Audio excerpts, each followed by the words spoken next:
Hello everyone, it's Niles here, and today I'm going to show you how to do fractions. Now, if you don't know how to do fractions, well, interesting how you survived this far into your math career. But anyways, let's get started with addition. So if you don't know how to, first of all, if you don't even know what a fraction is, it's pretty much part of a whole. So this, if you see this right here, this equals 1. 1 over 1 or any other one number over any other equals a 1 or 1 whole, right? Half and this is a fraction. Half of that whole. So 2 over 2 equals 1, right? Anyways, so now you know what a fraction is. I'll show you how to add with them. So pretty much, say Bill has I don't know, a cake, right? And he splits it in half, right? So he only has half of a cake and half a cake, but he wants one full cake, or both cakes together, right? Combined it. So pretty much what he does is he simply puts one cake, half of a cake plus half of a cake to one cake to make one whole.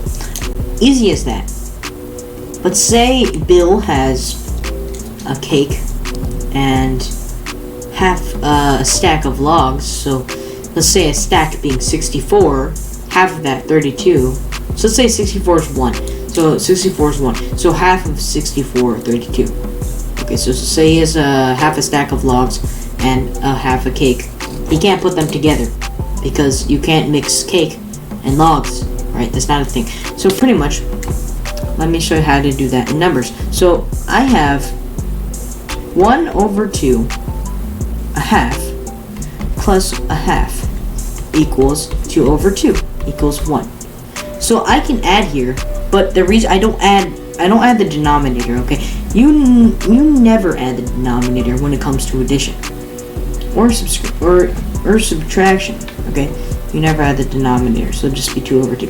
You only add the numerators. So yeah, so this is a numerator. Numerator, and this is a denominator.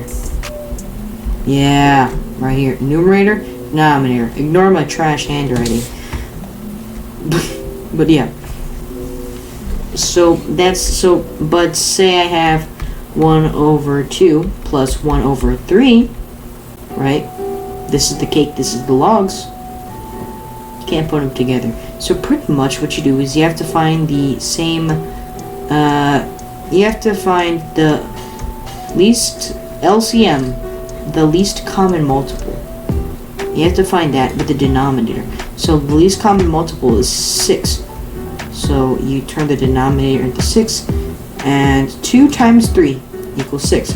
So that means you'll do 1 times 3 equals 3. Because however numbers the denominators multiply, you also multiply the numerator. So this will be 3/6, and this will be 2/6. So then now you can add it to 5/6. That's your answer. Welcome to subtracting. Now I'll teach you. It's very similar. 5/6 minus 1/6. Yeah. Cake.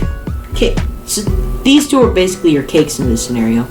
So you subtract them for 4/6, and then you can simplify, and yeah, you can simplify to that. Hopefully you know how to simplify, because I'm not going to explain that.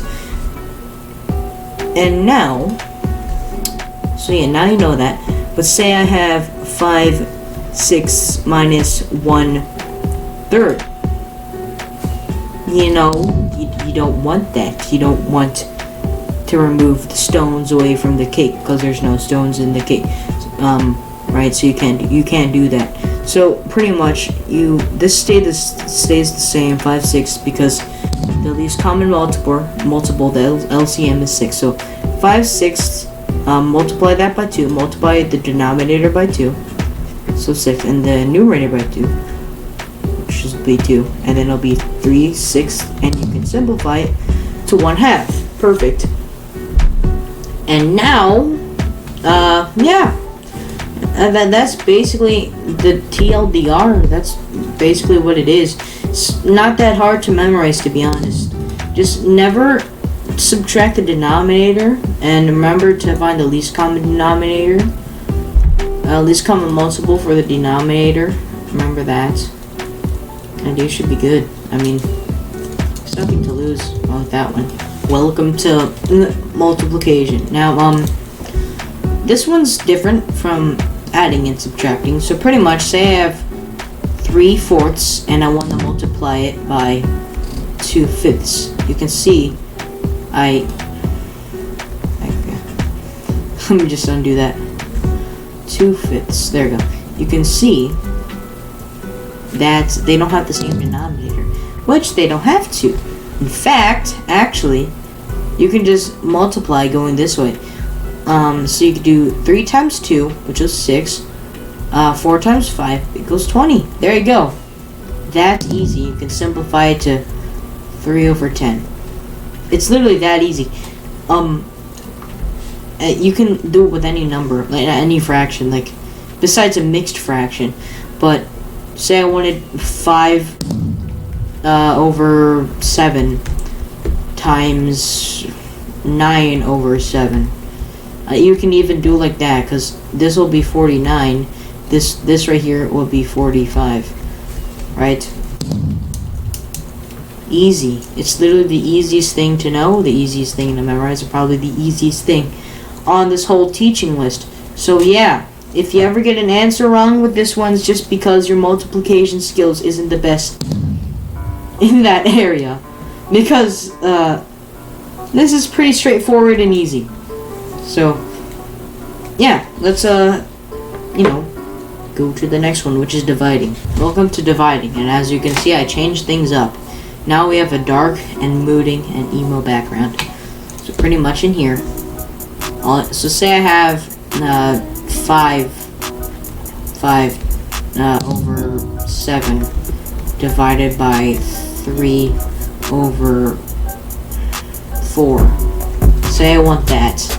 Now we do this thing called keep, switch, flip. Right? We do that, and pretty much what it means is you keep this, so you keep 5/7. You switch the division, so you multiply it, right? Switch it to multiplication, like the opposite. And then you flip this, so then it's 4/3. This looks like a 9, but it is a 4. Yeah. So then you just, and then what you do is multiply going this way, so multiply going this way. 20/21. That's how you divide. Just remember, it's different, it's weird, but you can get the hang of it. So let's do another example. Say I have 6/7 divided by 2/5.